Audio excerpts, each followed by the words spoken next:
ప్రాణాన్ని సైతం త్యాగం చేశాడు. ఎవరు?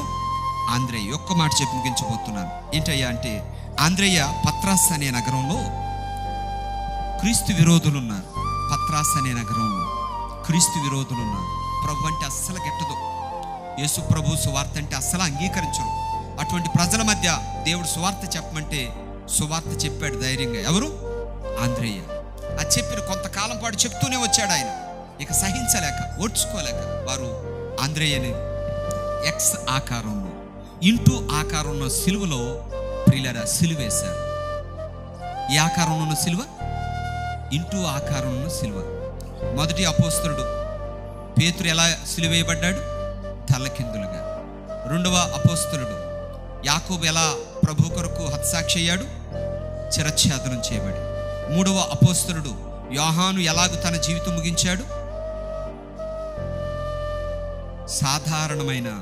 సాధారణంగా ప్రభు సన్నిధికి చేరిన వ్యక్తి. అంటే తన ఆయుష్కాలం అయిన తర్వాత నిన్ను నూరేళ్ళు బ్రతికి ప్రభు సన్నిధికి చేరిన వాడు ఎవరయ్యా అంటే యోహాను ఒక్కడే. మిగిలిన వారు అందరూ హతసాక్షులు అయ్యారు ప్రభు కొరకు.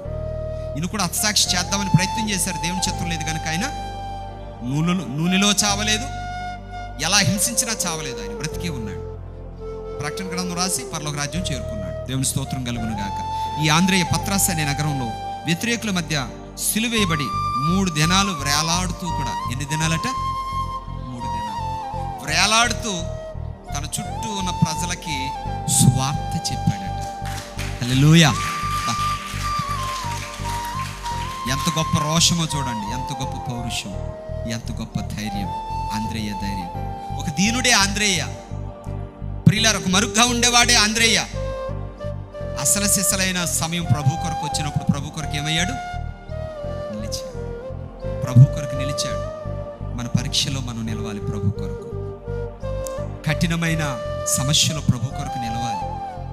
వ్యాధి వచ్చిందని వెనక్కి తగ్గకూడదు. కీడొచ్చిందని వెనక్కి మళ్ళకూడదు. నష్టం వచ్చిందని వెనక్కి తిరగకూడదు. ప్రాణాపాయం వచ్చిన ప్రభు కొరకు ముందుకే సాగాలి తప్ప మన చెయ్యి వెనక్కి తీయకూడదు. ముందుకే సాగాలి. ఆంద్రేయ ఒక దీనుడైనప్పటికీ, దీనుడైన ఆంద్రేయ, ఆత్మల సంపాదకుడైన ఆంద్రేయ, ప్రభు యొద్దకు అనేకులను నడిపించిన ఆంద్రేయ, మరుగైయున్న ఆంద్రేయ, ప్రభు సమయం వచ్చినప్పుడు ప్రభు కొరకు సాక్షిగా నిలిచి పట్టణాలకు, దేశాలకు సువార్త చెప్పి ప్రభు రాజ్యాన్ని కట్టిన ఆంద్రేయ రోషము కలిగిన, పౌరుషము కలిగిన దేవుని అపోస్తలుడు, పరిశుద్ధుడైన మొదటి ఆంద్రేయ. దేవునికి మహిమ కలుగును గాక. హల్లెలూయా. ప్రభు స్తోత్రం కలుగును గాక. ఎంత గొప్ప భాగ్యం. అటువంటి ఆంద్రేయ లాంటి స్వభావం, అటువంటి ఆంద్రేయ లాంటి ఆత్మీయత, అటువంటి ఆంద్రేయ లాంటి దీనత్వం, అలాగా ఆంద్రేయ లాంటి ఆత్మల సంపాదన, ప్రభు పరీక్షించే సమయం వచ్చినప్పుడు ప్రభు కొరకు ఆంద్రేయలాగా నిలిచే ఆ రోషం, ఆ విశ్వాసం, పట్టుదల, ధైర్యం పరిశుద్ధాత్మ దేవుడు మీకు, నాకు, మనందరికీ ప్రసాదించునుగాక. ఆమెన్.